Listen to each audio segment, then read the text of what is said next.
BC주의 코로나19 확산세가 백신 미접종자를 중심으로 더욱 거세지고 있습니다. 보니 헨리 BC주 보건관은 31일 오후 코로나19 정례 브리핑에서 최근 인테리어 보건 지역 여행 자제령과 실내 공공장소 내 마스크 착용 의무화 등의 방역수칙 강화에도 불구하고 BC주 확진자 수는 좀처럼 감소하지 않을 것으로 전망했습니다. 이날 헨리 보건관이 발표한 코로나19 모델링에 따르면 최근의 바이러스 확산세와 백신 접종률이 유지된다면 9월 말경에는 BC주 확진자 수가 1,200명을 넘을 것으로 예측됩니다. BC주 역대 최대 1일 신규 확진자 수는 올 4월 8일에 기록한 1,293명인데 현재의 페이스라면 9월 내에 신규 확진자 수가 역대 최대치를 경신할 수 있다는 의미입니다. 실제로 BC주 신규 확진자 수는 지난 8월 초 이후 꾸준히 증가하는 추세를 보이고 있습니다. 7월 중순만 해도 50명이 채 되지 않았던 일주일 평균 신규 확진자 수는 한 달여 만에 10배 이상이 증가해 8월 말에는 매일 평균 670명의 확진자가 발생하고 있습니다. 이번 코로나19의 4차 확산은 단연 백신 미접종자가 주도하고 있습니다. 보건당국에 따르면 최근 BC에서 백신 미접종자가 코로나19에 감염될 가능성은 백신 접종 완료자에 비해 약 12배 높고 바이러스에 감염된 백신 미접종자가 증상 악화로 병원 치료를 받게 될 가능성도 2차 백신 접종까지 완료한 이들에 비해 무려 34배나 높았습니다. 또한 BC주 안에서도 백신 접종률이 유난히 저조한 캡롭스 카리브 7코틴 또 네차코 지역에서 코로나19 확진자 수가 더욱 많이 나오고 있는 추세이고 지난 7월 1일 이후 BC주 총 확진자의 약 50%가 접종률이 낮은 인테리어 보건 지역에서 나오고 있어 확진자 수 증가와 낮은 접종률의 상관관계를 보여주고 있습니다. 헨리 보건관은 현재 BC주의 상황은 백신 미접종자의 팬데믹이라며 변이 바이러스 확산에도 불구하고 백신의 효과가 입증되고 있는 만큼 백신 접종률을 높여서 긍정적인 변화를 만들 수 있도록 해야 한다고 강조했습니다. 다음 뉴스입니다. 캐나다의 2분기 실질 국내 총생산이 9개월 만에 처음으로 하락세를 나타냈습니다. 연방통계청은 31일 2분기 경제보고서에서 지난 4월부터 6월 사이 소비자와 기업들이 지출을 최소화하면서 캐나다의 2분기 GDP가 0.3% 감소했다고 발표했습니다. 캐나다 경제가 분기 내내 위축된 것은 코로나19 바이러스의 1차 대유행이 한창이던 지난해 2분기 이후 처음 있는 일입니다.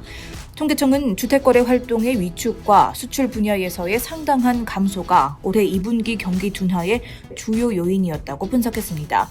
이에 따르면 주택 자산을 기존 소유자에서 다른 소유자로 이전하는 것과 관련된 주택 소유권 이전 비용이 분기 중 17.7% 감소했습니다.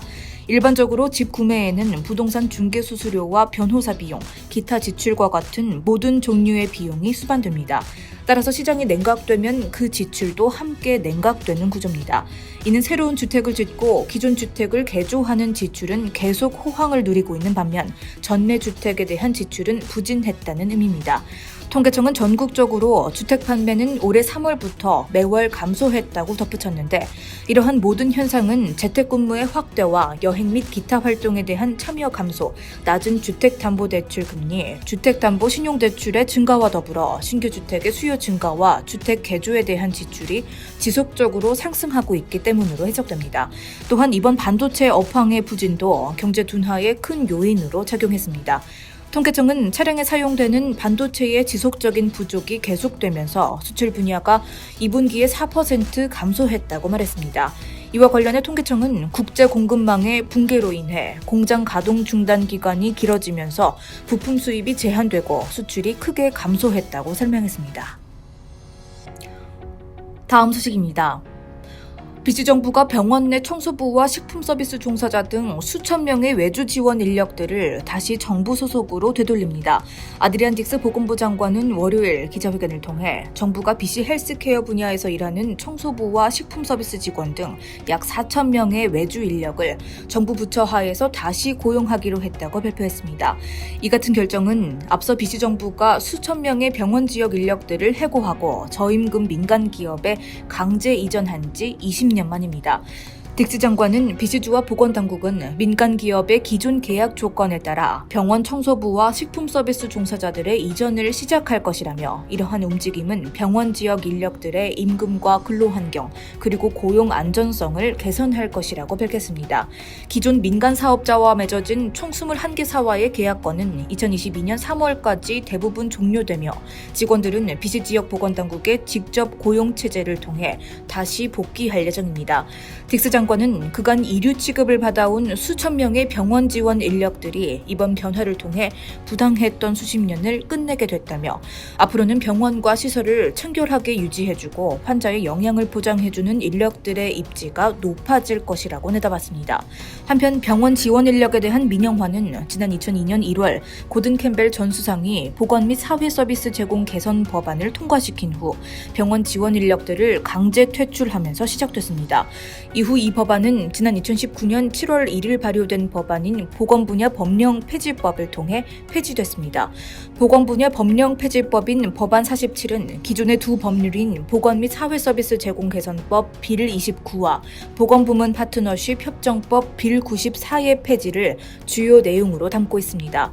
딕스 장관은 법안 47은 비시주의 공공의료에 기본적인 공정성을 가져다주는 중요한 단계였다며 2년 만에 시행되는 재공영화의 추진으로 미래의 의료 지원 인력 채용에도 도움이 될 것으로 보인다고 전망했습니다. 다음 뉴스입니다. 앞으로 수달 안에 전기차 충전 부지 4곳이 비시주에 새롭게 구축될 전망입니다. 비시주의 로 플레밍 교통인프라 장관은 31일 성명을 통해 이 같은 계획을 전하며 앞으로 비시주에서 전기차의 충전이 보다 원활해질 것이라고 밝혔습니다. 이번 전기차 충전 네트워크의 확장으로 전기 자동차를 소유한 사람들은 비시주를 더욱 쉽고 안전하게 여행할 수 있게 될 것으로 보입니다. 더불어 정부는 비시 주민들이 전기차와 같은 친환경 교통수단을 선택하는 데 있어 긍정적인 도움을 줄 수 있을 것이라고 내다봤습니다. 현재 비시주에는 2,000개 이상의 공공충전소와 200여 개의 부지에 480개 이상의 급속 충전소가 마련되어 있습니다. 교통부는 올해 가을 4개의 새로운 전기차 충전소 부지를 마련할 예정입니다. 각 부지에는 급속 충전기 2개와 레벨 2 충전기 1개, 총 12개 충전소가 설치됩니다. 교통부는 지난 2018년부터 비시주 고속도로 22곳에 전기차 충전소를 설치해왔으며 이번에 4개의 새로운 충전소 부지가 구축되면 총 26개가 될 것으로 내다봤습니다.